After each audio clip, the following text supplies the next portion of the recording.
this is how I plan to fund myself as an MMA fighter on the road to the UFC. Now, I'm going to start off with my expenses. So, my expenses are going to be a grand a month for living in the dorms in TriStar, the gym that I'm going to be living at. And then it's going to be around, well, I already like did the online calculations. I looked at the grocery stores nearby and then like what I'll need each month. And it came out to around $500 for food. It was a little less, but we'll just round it up to 500. So that's $1,500 a month. I'll be paying my gym membership for a year upfront, so I don't have to worry about that. So I'm basically gonna be like 1,500 per month are my expenses. Now, as an appointment setter slash editor recruitment, I'm probably making around 3.5 grand a month. Canadian, yeah, probably around like 3.5 grand a month. But once I move to the gym and I'm doing MMA full time, I may not be able to keep up with that. So if I was not making that $3,500 a month, this is what I'll be doing. So one quick way to fund yourself or get some of your payments lower is they have like kitchens for the dorms. So I'll go to the head coach or the head owner of the gym and I'll be like, okay, is it cool if I like clean the kitchens, make sure the trash is always out, make sure the mats are clean, make sure, the pads are clean, make sure everything's sanitized for X amount per day, maybe like $50 per day. If I do that for $50 per day, that's 1,500 right there. And then I'm good. That's like my monthly expenses. So that's one way. Another way is to do pad work for people for like cheap, like $15 an hour or like $20 an hour. It doesn't seem like a lot, but let's say you do $20 an hour for 3 hours. That's $60 per day. That's 1,800 per month. Those are my monthly expenses taken care of. You see? So it's like, it's not hard to find ways to make it work. And pad work is it's not like I'm working a job, because pad work is MMA. I'm increasing my own strengths. If I'm teaching someone something, I must have a better understanding of that myself. And also the best way to learn something, or what I found and what studies show, is by teaching others what you're learning. And that way it registers in your mind properly, because now you're thinking about it in different ways, thinking about it in someone else's perspective, you're thinking about how to teach someone else to do it, so it registers in your mind better. So yeah, you easily, like, you can do 2-3 hours a day, make 12 to 1,800 a month. That's light work. Now let's move on to the food. So the food is 500, right?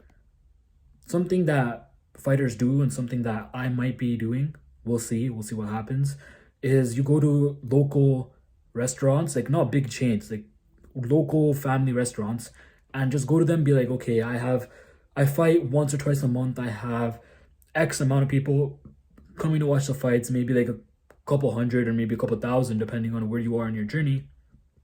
For me, I think it'll be like a couple hundred, maybe. I don't know. I really don't know what it is. I think it's a couple hundred. I'll be able to fight like once or twice a month, and I'll have that restaurant's logo on my shirt and my fight shorts. And that will bring them promotion and bring them more customers. And in exchange, you can ask for being fed 2 to 3 meals a day. Maybe 1 meal a day, maybe 2 meal a day, maybe 3 meal a day, depending what it is. Maybe you need to eat 4 times a day. You need 4 meals. So you go to one place, you get 2 meals from them. You go to another place, you get 2 meals from them. You're eating 4 meals a day for free, just for having 2 extra logos on your shirt and your shorts. That's easy. That's so like, it costs like what, like $30 to get a logo pressed on your shirt, maybe. That's easy. And that's also why, or like a big advantage for me in terms of that, is I make these YouTube videos. Some of my videos get like 500 plus views. On average, it's like 50-ish views. And if I'm wearing their logo in all of my videos, if I'm wearing their logo on my shirt and my shorts and all of my videos, that's such a big like promotion for them. So I don't see why they won't be fine with giving me 2 to 4 meals per day, right? But yeah, that is another way to get that food down.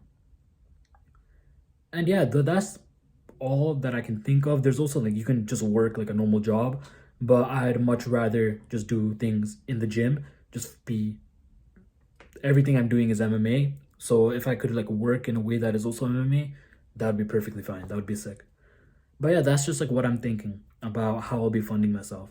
But of course, I'm still going to be doing the appointment setting, even if I'm doing all those things, I'm still going to be doing the appointment setting and editor recruitment for as long as I can, because it is dumb, stupid, easy money.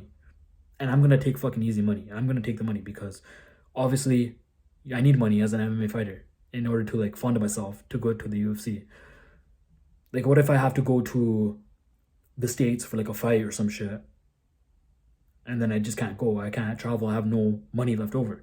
That's why it's important to not just make 1,500 per month, I have to make more so I can save money up as well. So yeah, just to recap, the plan is save as much as I can from appointment setting, get my expenses as low as possible, and save as much as I can from appointment setting and editor recruitment. And from there, I will also add on doing pad work, doing like jiu-jitsu lessons, and then I'll try to get those sponsors for the food so I don't have to spend on food. And then I'll also help with like cleaning up the gym, maybe get some money off of that. And yeah, that's pretty much the video summed up. And I'll see you all in the next one.